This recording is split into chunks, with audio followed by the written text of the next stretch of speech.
Jack, now that school has started and things are getting going, how is all going for you? It's going well actually. Um, I think I mentioned before, but I do really enjoy my class schedule. Taking some really fun classes, particularly linear algebra, has been a favorite. But it's also been really nice to do athletics as well. I try to run every day after school, and I find that running and academics, doing them both together, is really positive for me, both from like a mental health standpoint, but also a productivity standpoint. So it's going well. That's great. Wow. That's like the sort of lifestyle that people strive for. So many people just want.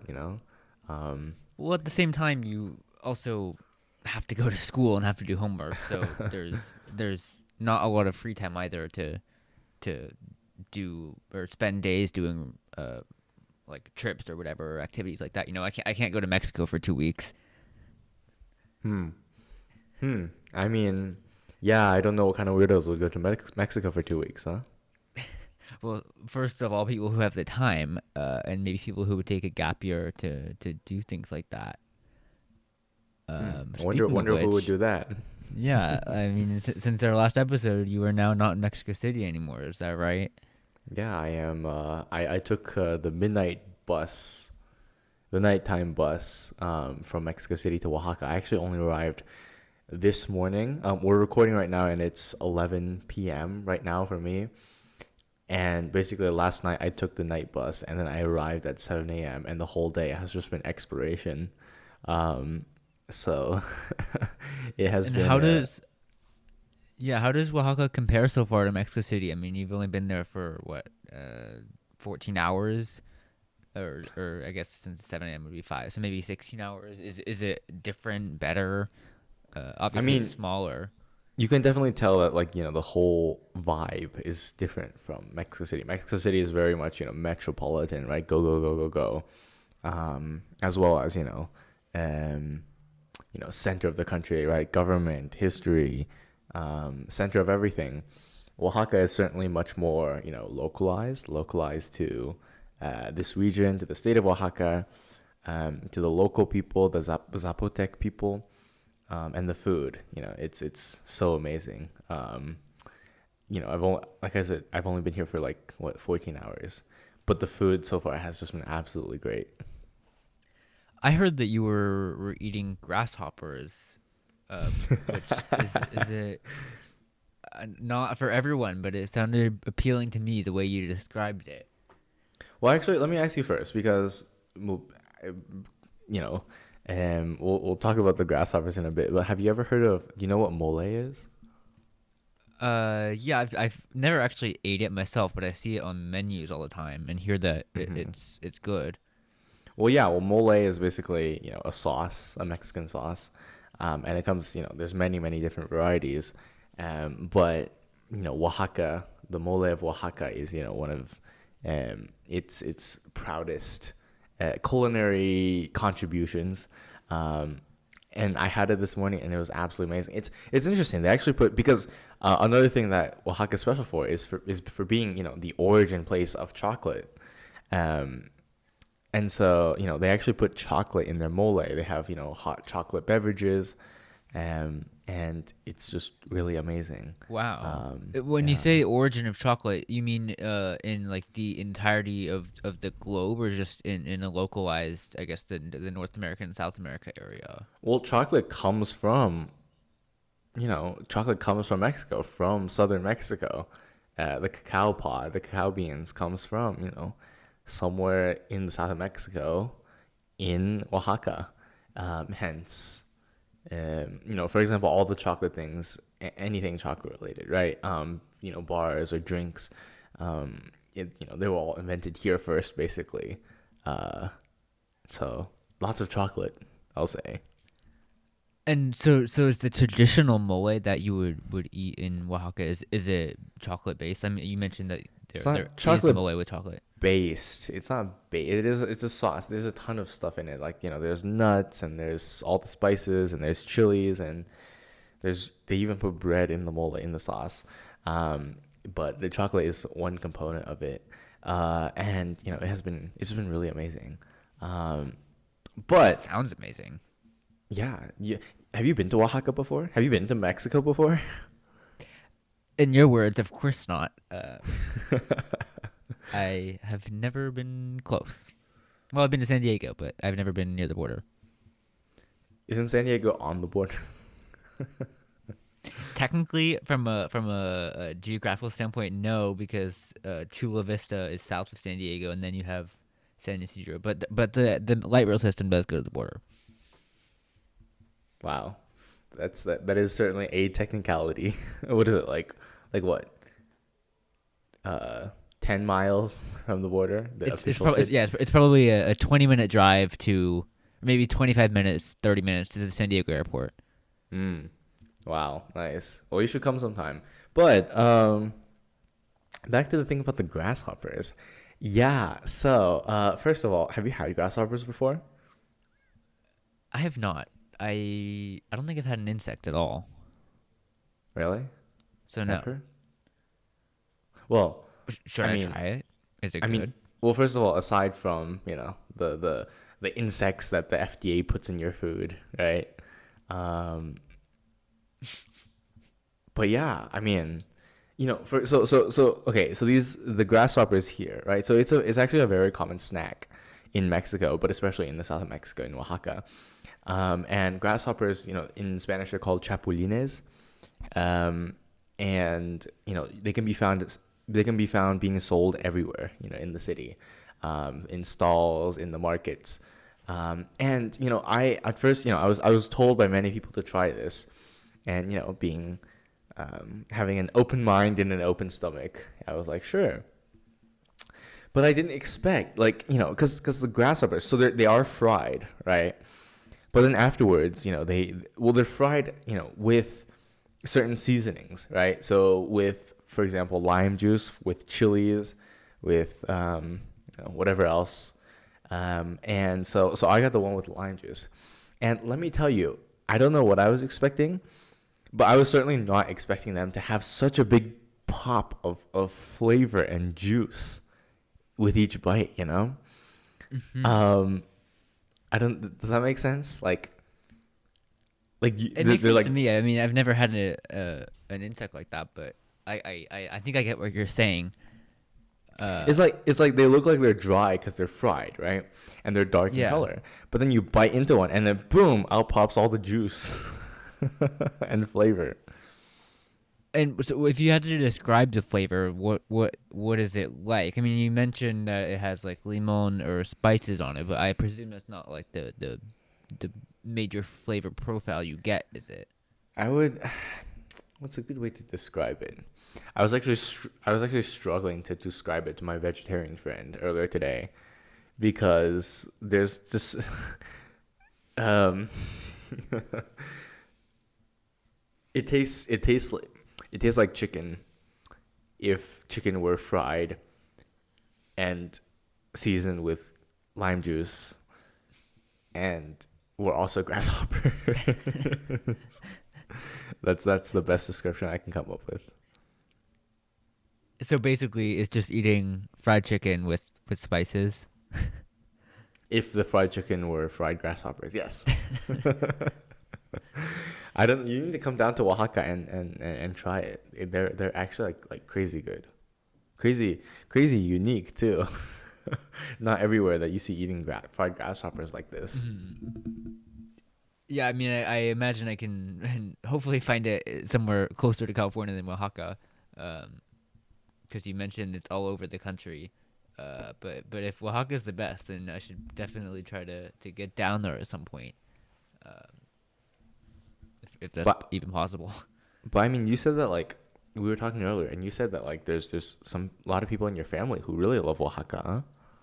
Yeah, my cousin works in San Diego and lives in San Diego, but really enjoys surfing and being outdoors. So since you're so close to Mexico and usually there's cheap flights, you can go down there pretty easily. And I know that he really enjoys Oaxaca. I think mostly for the food, but also that yeah, you're somewhat near the water and it's a cool city and it has good vibes. Mm-hmm. Oh, can definitely attest. It does have very good vibes. But I don't know all the specifics because I don't really know. I'm not really familiar with the city at all, except for what you've mentioned about it and what I've seen on Google Maps. I've seen that it's not on the water, so that's and it's like sort of in the mountains, I think. Oh yeah, the city of Oaxaca is definitely not on the water. Um, but I mean, the state of Oaxaca actually has some pretty decent beaches, um, you know, by the coast, obviously. But yeah, you should join your cousin in coming here sometime. I hope to. I've never been to Mexico, and it's probably somewhere I should go. While I'm in California, I don't know how much longer I'll be in California. Oh yes, college applications, isn't that right? How Exactly. not to take up too much time, but like how are those going? Right now, I'm sort of taking not really a break, but I haven't really put as much energy into it now that I'm done sort of the work I need to get done, which is the early decision phase, which I have until November 1st to do, but then after that, I have a lot of time. So I'm not really panicking at all, but I do need to get more revisions done. So I'm meeting with people at school later this month, and I'm also doing an interview for Bowdoin later this month as well, which will be interesting because I've never done any of those interviews before. Have you? Oh, I have done the interviews before. They're honestly pretty standard. Um, I mean, they're you know, it's as people say, right? The interview actually matters way less than you think.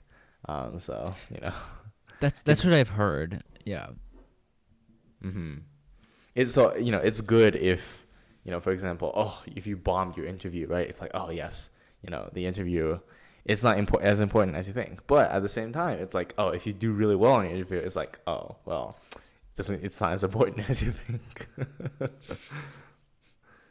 So it cuts both ways, I suppose. hmm and how have your applications been going? I hear that you want to go apply to a lot of places internationally.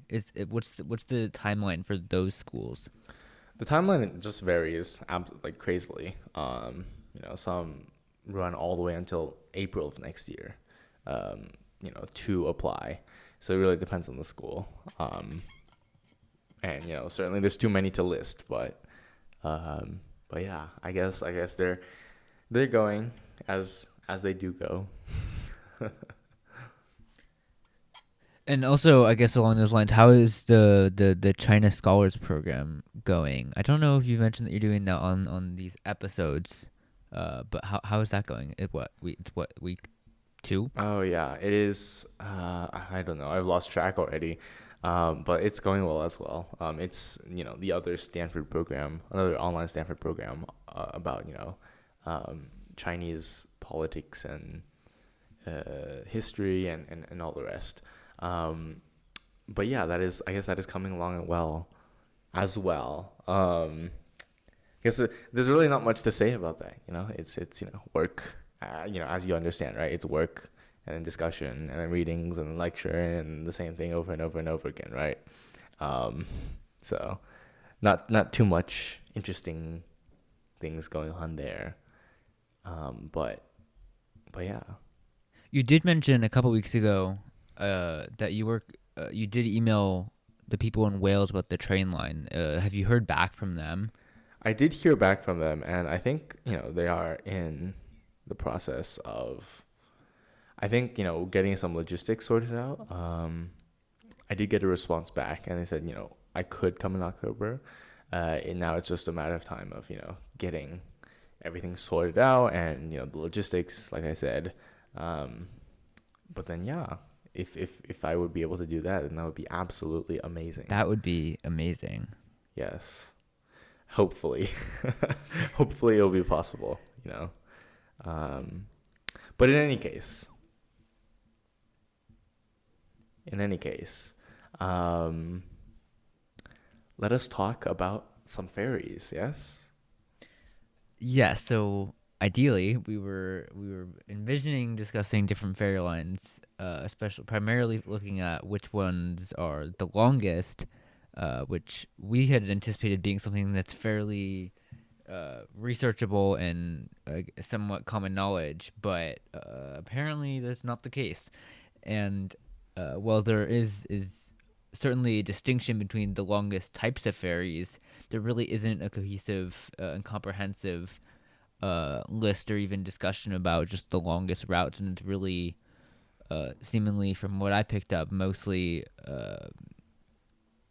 it really is just based off of people asking questions about what's the longest and based off of like local knowledge. So I guess to some degree the more well-known longer ferries are often very disputed as to whether they are ferries to begin with, because some may claim they're a cruise ship, or some may say they don't operate frequently enough to be a ferry.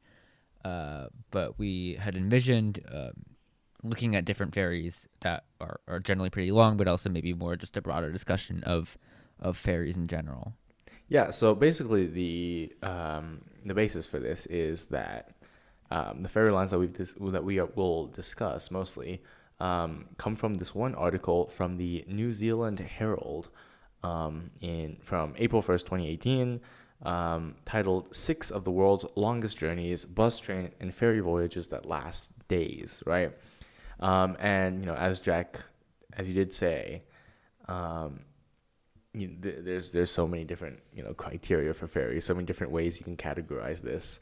That it's not just it's certainly not as easy as saying, oh, longest flight, right? Oh, what's the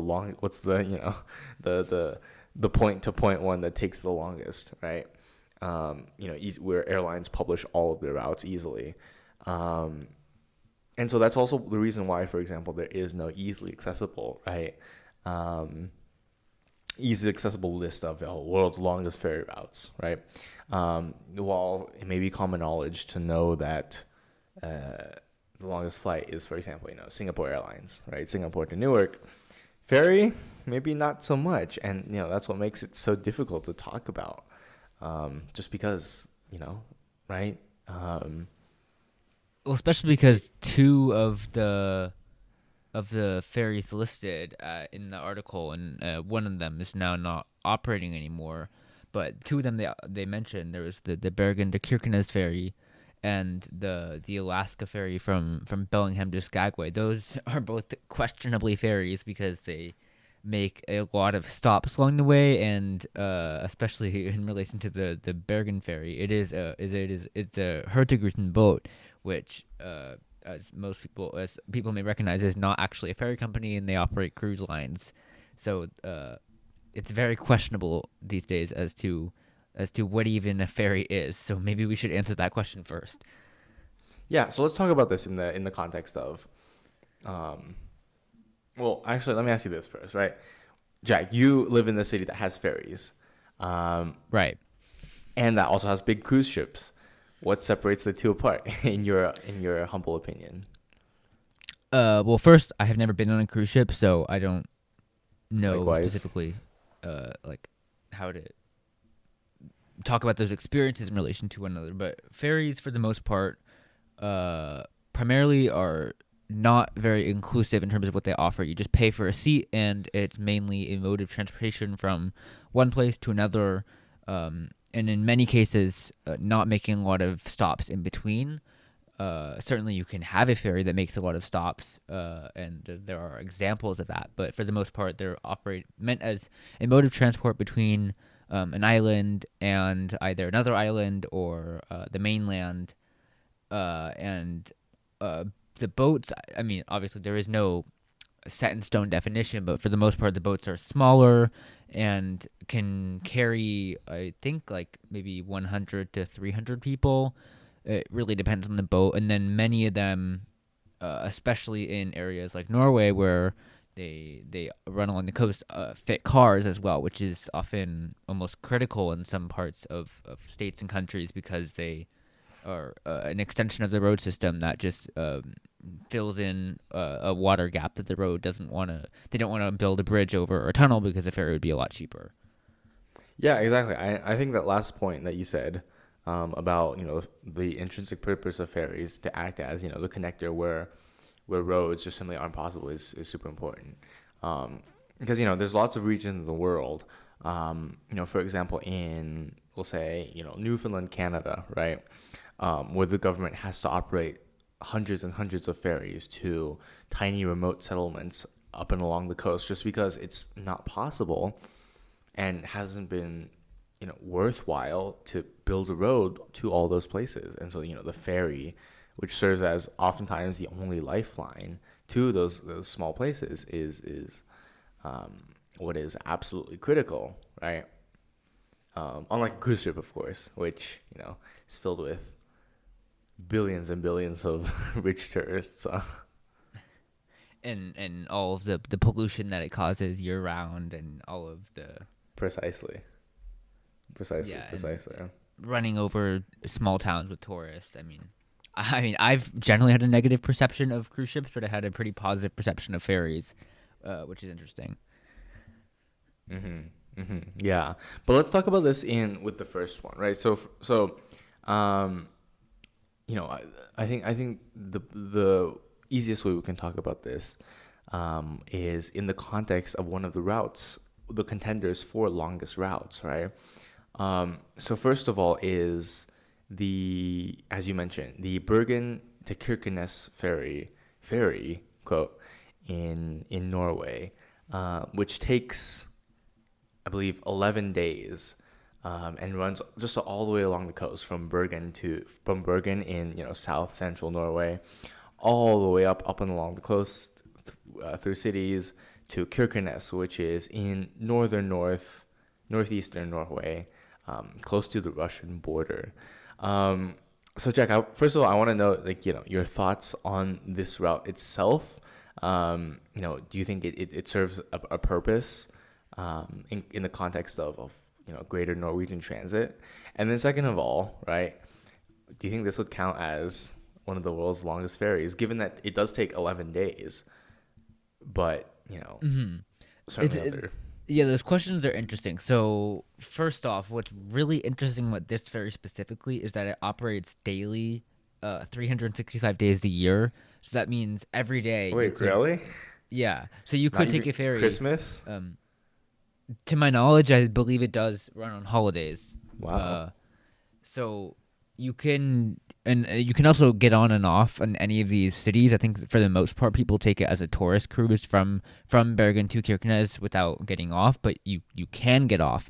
So it has some traditional aspects of a ferry. That it operates frequently, and that you don't have to go from one end to the other. You can get off at intermediate stops. So that is certainly an interesting aspect of it, especially considering that it's a I think in some seasons it's 7 days, some seasons it's 11 days, but that means it's like a overnight train where you have multiple of these boats operating on any given day that are operating for like way more than a day. So I guess from a logistics standpoint, they must have a lot of boats to be able to do that. But the other question that you asked that I thought was interesting to consider was how does it fit into the larger Norwegian transport system? And that is, I think, much more difficult to answer because this ferry, while it goes between a lot of cities, is also complementary to the already existing car ferries that run in between a lot of the fjords, all the way north of Bergen, all the way up into Tromsø and to Kirkenes. So, in a way, I don't know that it's absolutely necessary, and it still seems to function way more as a tourist boat because, for the most part, locals can take the much cheaper car ferries that Mm-hmm. just go across the fjords in the summer and in the winter.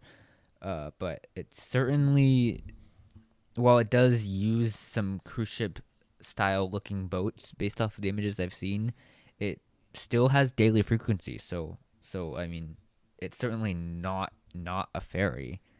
Not a ferry. But I mean, yeah, like, especially the point you said about, the locals could just use the cheaper, direct island to mainland ferries instead of this long journey from Bergen all the way up to Kirkenes. I think is certainly a great point, and also the fact that, for example, the route from Bergen to Kirkenes, it's not hard drive. There's certainly mountains, right? But it's you can Bergen is easily connected with Oslo by road, um, or even directly from Bergen itself, right? You can follow up the road all the way up through Norway to Kirkenes, or you can transit through Sweden and Finland, right?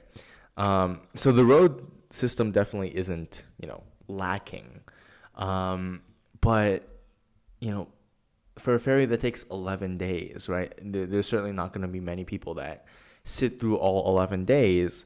Um, or, and the ones that do, right, aren't taking it intrinsically for the purpose of getting from point A to point B, right? It'd be so much cheaper, so much quicker and cheaper to simply fly to and from Bergen and Kirkenes. Um, so, Mm-hmm.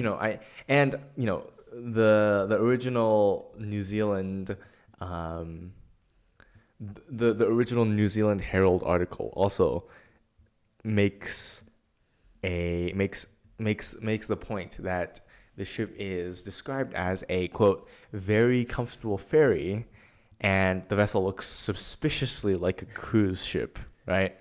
So I guess for the second question, right? You said it's not a ferry. Um, I think this is one of those lines that like really just borders between on what is a ferry and what is a cruise, because the majority are tourists, right? Um, Right. and it's definitely not for any sort of essential service. That I think. Does that make sense? Mm-hmm.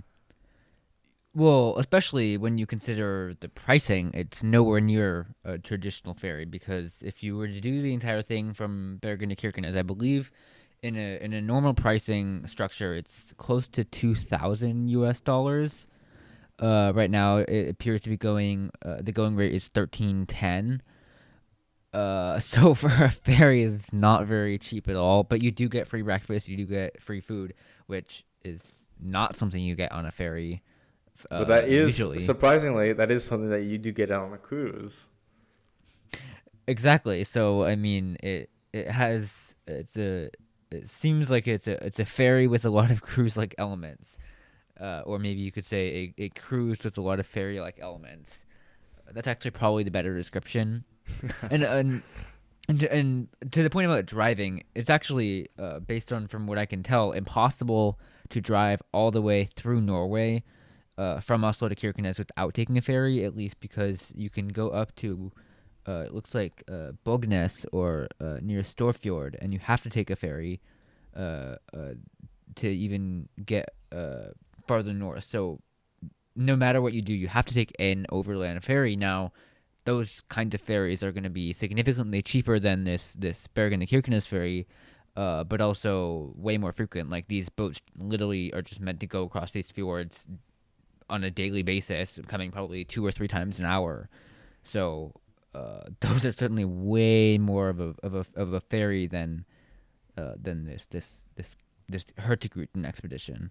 I mean, I guess on that point, you can say that it is also because of the European Union and all that, right? You can drive through Sweden and Finland to get all the way to Kirkenes, which is not hard remotely.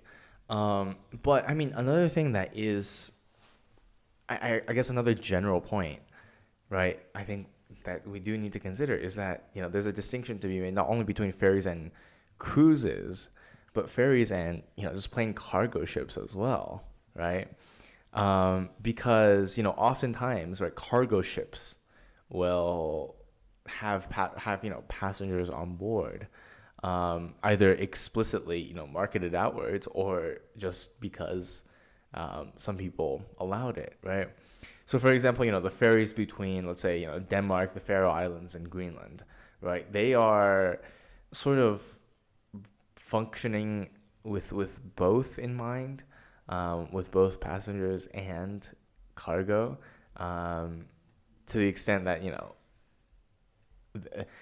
so much so as far as they're actually sort of prioritizing cargo in a way just because of the necessity for shipments to these other two destinations, to the Faroe Islands and Greenland. Mm-hmm. So I guess that's just another line that we have to be careful of, eh? of the distinction between ferries and cargo ships too. I wasn't even aware there was, I guess, a cargo ferry operation between Denmark, the Faroe Islands, and Greenland. I But I I I mean, don't believe I actually let me rephrase that. I don't believe there's a passenger one to and from Greenland, but I am, to the extent of my knowledge, there I am pretty sure that the one to the Faroe Islands is still very much up and running. but it's interesting too. Like to your point, you could in theory consider a cargo ferry that carries some passengers to be a regular ferry under some conditions, certainly arbitrary conditions that clearly are not defined. But Well, I I mean, mean, let me ask you this, right? Do you think a big cargo ship, right, leaving from say, New York to Amsterdam, if there are passengers on there, would it be considered a ferry? I would call it a cargo ferry because I mean, if we if we just look at the verb ferry, I mean, I guess if it is a verb, like to literally just carry something to another point, and essentially, if it's ferrying cargo from New York to Amsterdam, I mean, Well, it's a no, cargo because ferry. well, no, because what we're talking about here, all like our whole discussion is about public transit, right? It's about the state of passenger ferries, eh? Um, so in that Yeah, I mean, regard, there's definitely a distinction between passenger ferries and cargo ferries, and passenger ferries are far more interesting. hmm But would the aforementioned ship, the cargo ship with people on board, It would not would be a that be passenger ferry, no, not at all. really? What's the definition of a passenger ferry? Well, in addition to the conditions we mentioned, I think its primary purpose has to be carrying passengers to a destination rather than specifically cargo oriented. I mean, obviously, a cargo ferry or a cargo ship is going to have someone driving it, so uh, and that's not a ferry. So Well, again, I like don't. like the examples before, like for example, Newfoundland, right?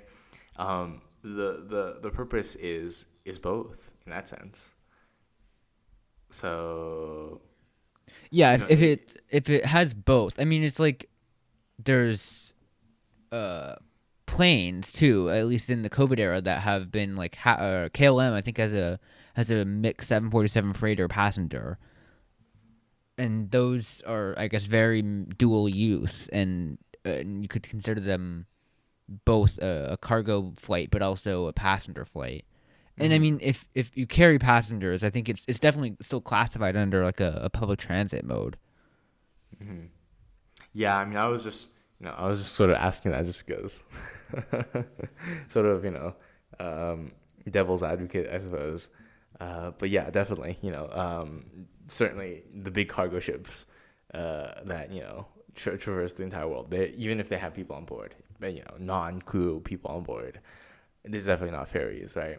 But I do want to sort of talk about the next big ferry that is of interest, and it go and to do so we have to move from one major, uh, beautiful northern hemisphere fjord containing part of the world to another major northern hemisphere fjord containing part of the world, and that is the Alaska ferry.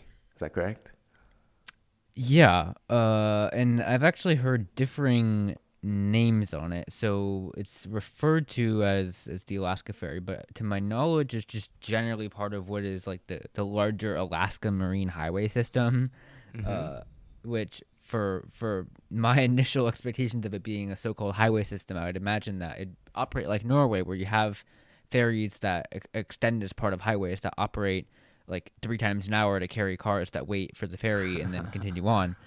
Uh-huh. But obviously, when it comes to Alaska, Alaska is a lot larger than Norway, uh, especially in terms of its actual need for water transport in the southeast, where you have very little connection to the mainland at all, even on highways. So it's interesting. I think we had planned, at least the New Zealand Herald article highlight specifically the Bellingham to Skagway line, which is a route you can take. But this marine highway system actually extends all the way out to I believe Unalaska, in the Aleutian Islands. So you can take ferries for a particularly long time throughout Alaska. Now, back to the definition of a ferry, if you make a lot of stops, does that inherently disqualify it? I don't know. And there's also a lot of other factors to consider here on this route. Hmm. But I mean, at least for this route, right? The Alaska highway, as it's called. Certainly the main, if you look at the map of the routes, right? Certainly you can easily tell that the main goal is much like Norway or, for example, Newfoundland or wherever else, right? It's the service those it's to act as a connector where roads are not possible, right? For example, in the Alaska Panhandle, there's just roads just aren't a major. It just can't be a major connector for much of the cities there. In fact, the capital city of Alaska, the state capital of Alaska, Juneau, they actually do not have a road connection outside At of the all, right? city. Yeah. Well, I mean, they have roads in the city, of course, but but I mean, outside the city, it's impossible to get there. Your only options are to fly or to take ferries, right? Um, so I don't think there's any doubt that this is a ferry system. Although it it at least in its purpose certainly is a ferry system, right? Because unlike Norway, there are certainly regions that legitimately need the connections, but like Norway, the route has also become like a major tourist destination, to the point where like Yeah. it can almost be treated like in some regard it can even be treated like a cruise line, huh? It's actually really interesting because the website itself says to not expect much, and I do not believe they include any food or prepackaged experiences like the cruise ship might. But also, interestingly, it costs $710 to go from Bellingham to Skagway, which just like the Bergen to Kirkenes route is very expensive, especially considering that this ferry specifically is not that long. I believe it's only like 2 to 3 days, so it's way shorter, but very equally expensive. And the other interesting branding I noticed is that if you just look it up on the website, it literally uses the word "See Alaska by Ferry" for the Alaska Ferry Marine Highway System website. So their language itself seems to suggest to me that they're much more marketed towards tourists, especially considering that the boats themselves only run 2 to 3 times a month, at least from Bellingham to Skagway, which for a ferry system is not really. It's almost disqualifies it from being a ferry, because if it's a ferry, you have to rely on it essentially for transport to get anywhere, as you would in places in like parts of Norway or in parts of Washington or in places like that, where it is a reliable form of transport. And to say that there is a ferry system that goes between, I don't know, Unalaska and Kodiak, and it only operates a couple times a month, that does not seem to do a ferry justice. Well, yeah, for sure. But let me ask you this, and this may be another side question specifically for this route. So this route, it is the Alaska Highway, right? Connecting all these little towns in Alaska who don't have road service. That's all fine and noble. But the service actually starts from Bellingham in Washington, in the continental U.S., rather than starting from Anchorage or Valdez or Juneau or wherever else, right?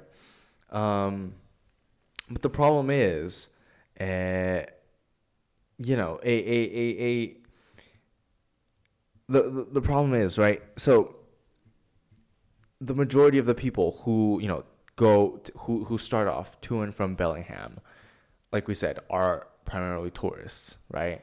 Um, Right. Unlike how the other ferries, unlike how for example, traditional ferry systems would work, in which it would only be the locals who are heavily reliant on this sort of connection to and from, the lower 48, right? So for example, someone in Cold Bay or Unalaska, right? In the traditional ferry sense, would have to rely on this one ferry to connect them to and from, um, you know, bigger cities, right? Connect them to and from Bellingham, which gives them access to the continental United States. Not too dissimilar from how, for example, the long distance Amtrak lines are the only source of connection for many towns who are situated way further, far out from the city in the middle of nowhere, right? So I mean, I'm curious to know what you think about that. About especially the ferry starting from Bellingham and being used as a major tourist spot because another reason why uh, starting from Bellingham may sort of inch this ferry line closer to cruise ship status is that because it starts at Bellingham and not from Juneau or Anchorage or wherever else, Right. makes it so much easier to be considered as a cruise for tourists, right, closer to the big cities of Seattle and Vancouver rather than one which connects only within the the linkless cities themselves, eh? Yeah, I would expect that it would if it operated primarily as a ferry, it would just start and only operate exclusively in Alaska. So there's clearly a touristy element to it that it would start in Bellingham. But also, I would be surprised to because there are a lot of Alaska cruises that start in Seattle. So I'd be surprised that this one didn't start in Seattle. I mean, I guess it adds a couple hours to the journey, and it uh, would have to navigate through Puget Sound. So there's some probably just time element to it. Um, but there's also many of these cities in Alaska, these so-called unconnected cities, do have actually fairly robust air service. With like Rabin Alaska or Alaska Airlines operating fairly cheap prices on these routes, certainly cheaper than the Alaska ferry. I mean, it's over $1,000 just for an adult ticket to go from Bellingham to Kodiak, and that's not even buying a specific cabin. I think you might get assigned a seat, but if you wanted to actually get a cabin to sleep in, you would be paying another $300 on top of that. So pricing wise, it's very suggestive to me that it's a tourist boat and that you'd be paying for the views because you could fly for a lot cheaper. Mm-hmm. Definitely, definitely, definitely.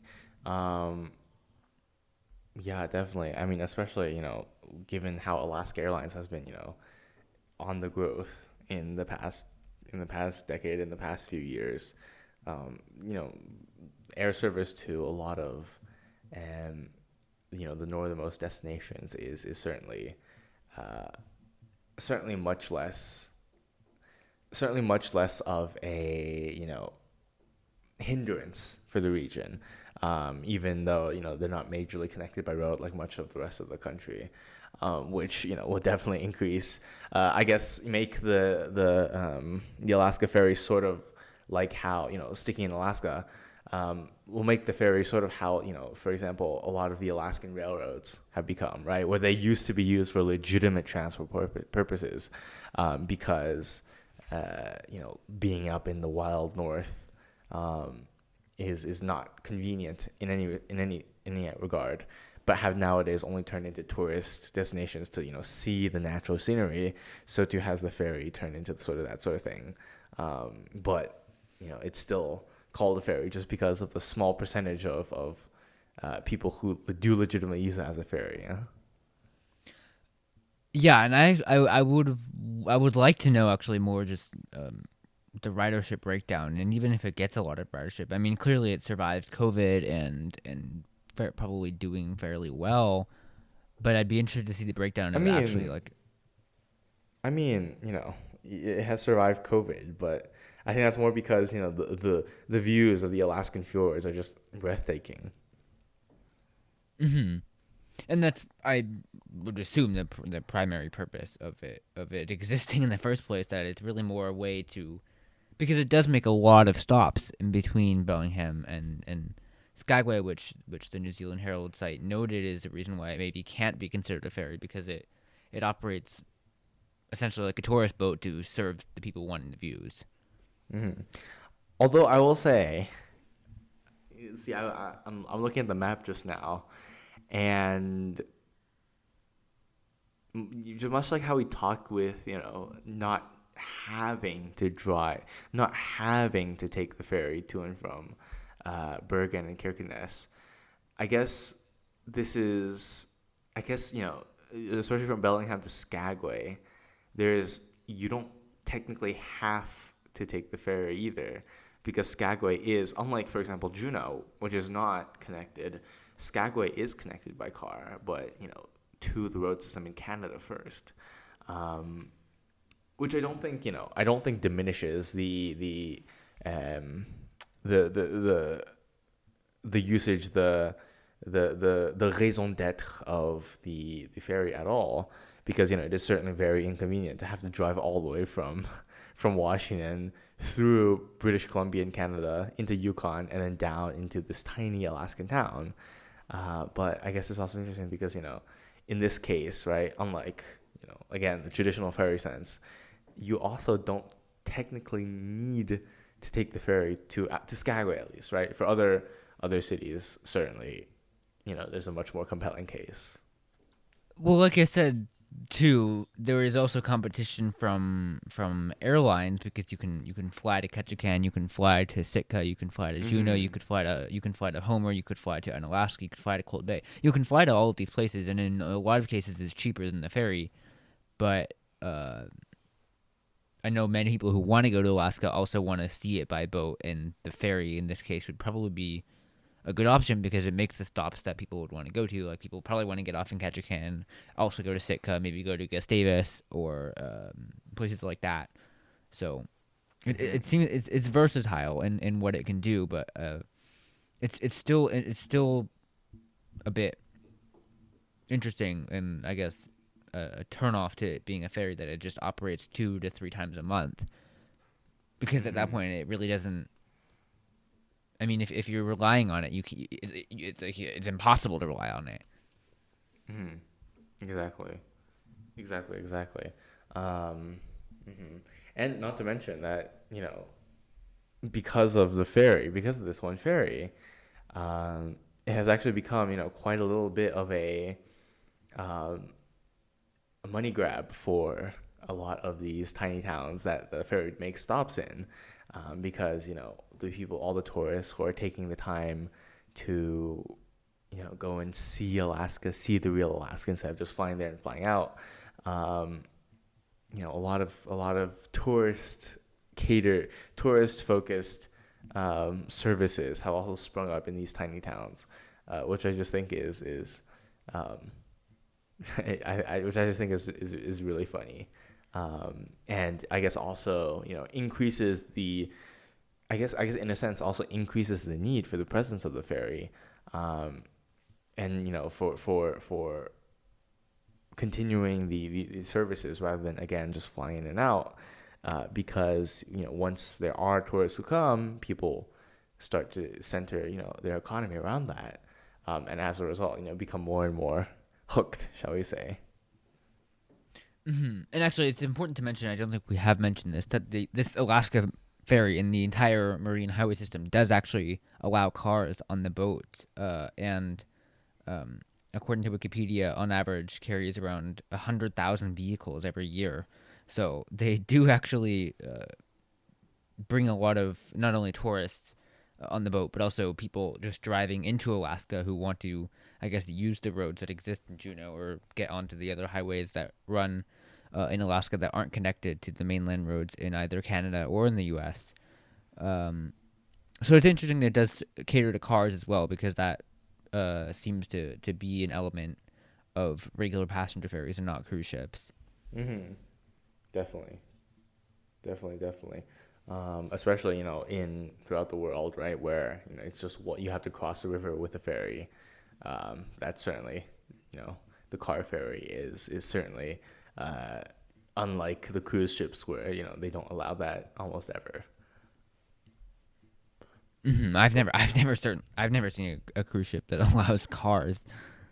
Maybe, I don't know. Maybe you just have to be really, really, really much more rich, huh? But I mean, I guess okay. So here's so we've talked a little bit about um, the Norway ferry and the Alaska ferry, both of which this New Zealand Herald article suggests are contenders for um, longest in the world.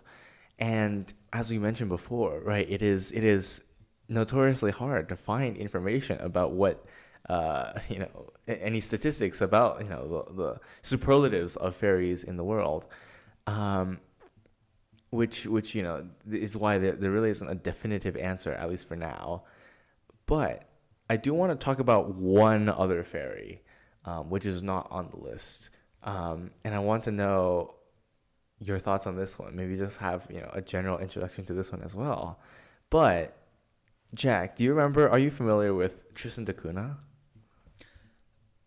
That's the I. It's in the South Atlantic, right? Is that the one with the capital of Edinburgh, the Seven Seas? Indeed, it is. Yeah, I guess I'm familiar. I don't know actually. Is it near Ascension? It well, Ascension is the closest land to it, but that's not saying much since it's in the middle of literally in the middle of nowhere. So Tristan da Cunha is a British island territory that is literally in the middle of the Atlantic Ocean between South Africa and Brazil. Um, so there's nothing around. But what they do have is a ferry that runs to and from Tristan da Cunha, to and from Cape Town in South Africa, and it runs a total of 9 times a year, right? Um, it runs a total of 9 times a year, which serves as um, the island's only real major connection uh, for any form of supplies. There is Because an air. they don't have an air. Do they have an airport? Do they have an airport? I don't think they do. At least not from satellite imagery. I don't see one. Hold on. Was it Tristan da Cunha or was it Ascension that had the airport?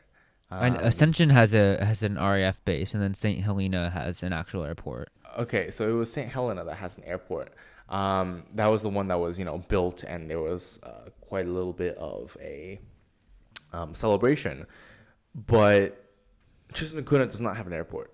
It is the most remote piece of land settlement that there is anywhere on Earth. And the only way to get to and from there is the ship, the ferry from South Africa, which comes 9 times a year. So this is one thing which we'll definitely have to talk more about in another episode. But at least for the purpose of this one, it is definitely another contender for the longest, because the distance that it spans is not insignificant. But I also wanted to ask, given its frequency of 9 times a year, do you think this would qualify as a ferry service? Well, the only way to find out is to actually to go on it. I think we should try to make that happen at some point. But I guess Is that a secret way of saying you want to be like stuck on Tristan da Cunha for like it, what? I would be legitimately curious about experiencing that. But in terms of it actually being a ferry, my assumption is that it's also a part cargo ship because It presumably is that's. indeed it is. I think that's also like how. I mean, at least the boats that went to Saint Helena previously were like that, and I think to the Pitcairn Islands as well. Hmm. Um, but Well, the Pitcairns to the Pitcairn Island cruise ships actually do stop at Pitcairn Island, but that is not the case with Tristan da Cunha. yeah, I mean, in terms of it being a ferry, I don't really. I don't. I think to some degree, a ferry has to be frequent enough, and actually be reliable. And this boat seems more just like a ship connection that happens to take passengers from time to time. Hmm. So I wouldn't consider it a ferry, but I do want to check it out at some point. Hmm. I guess Tristan da Cunha is definitely a special place because It is definitely not one with a consistent ferry service as we've seen, but it's also unique in the realm of places worldwide for being just so massively isolated and so dependent on this one boat which comes 9 times a year, on everything, on passenger travel, on supply shipping, and everything really. So I guess I just kind of wanted to bring it up because I thought it would be another interesting ferry, as we could say, um, in addition to the Norway and the Alaska ones. Yeah, I mean, it's certainly one that I think that needs to be brought up, and there's also like plenty of these kinds of services, not just to Tristan da Cunha, but like there's still boats that fly to, or that not fly, but like go to Ascension and Boats St. that Helena, where fly. you well you can fly there now. Like you mentioned, there is a new airport in St. Helena, but for many of these like isolated overseas territories, I think boats are still very much a necessity. And there's, I guess, you could even say that for Antarctica. That um, I mean, of course, you can fly there as well, but for many of those people, they rely on boats. Same for like the South Sandwich Islands, or for South Georgia. Um, I mean, these boats, I wouldn't really go as far as to call them ferries, but they're still important and critical in many ways. There's, again, much like the one with Tristan da Cunha, so many special ones, so many specialties, and yeah, unfortunately, it's not like the realm of ferries is certainly not like that of planes or trains or even buses, just because of the erratic nature of them, and the vagueness of defining what exactly one is, and what is or is not a ferry, and what is or is not cruise ship, cargo ship, whatever else you have it. But that certainly does not mean there are not Mhm. very, very much interesting, um, very much interesting lines all around the world, as we've seen, and hopefully we'll be able to talk about it in the future, eh? Mhm. Yeah, and well, actually, on the topic of ferries, I do just want to give a shout out to my favorite ferry system, which is the Washington State ferries, because it is the most used ferry system in the world, with I believe 24 million annual passengers, with a lot of different lines all running, some of them into Seattle and some of them into to Edmonds and to Tacoma, but um, I think that is a good example that ferries can actually be used really effectively to connect maybe more, I guess, sound or ocean based cities that have a lot of outlying islands. And also, I'm very impressed by their commitment to sustainability. And that's actually really interesting in the ferry space, where there's seemingly a lot of progress to build electric boats and more renewable, and use more renewable energy sources. So the ferry sphere in general is a very interesting one, because you have a lot of variation in actual ferry systems, some of which operate really effectively, like in Seattle. And then you also have a lot of innovation as well that I don't think you really see as much in other transport sectors.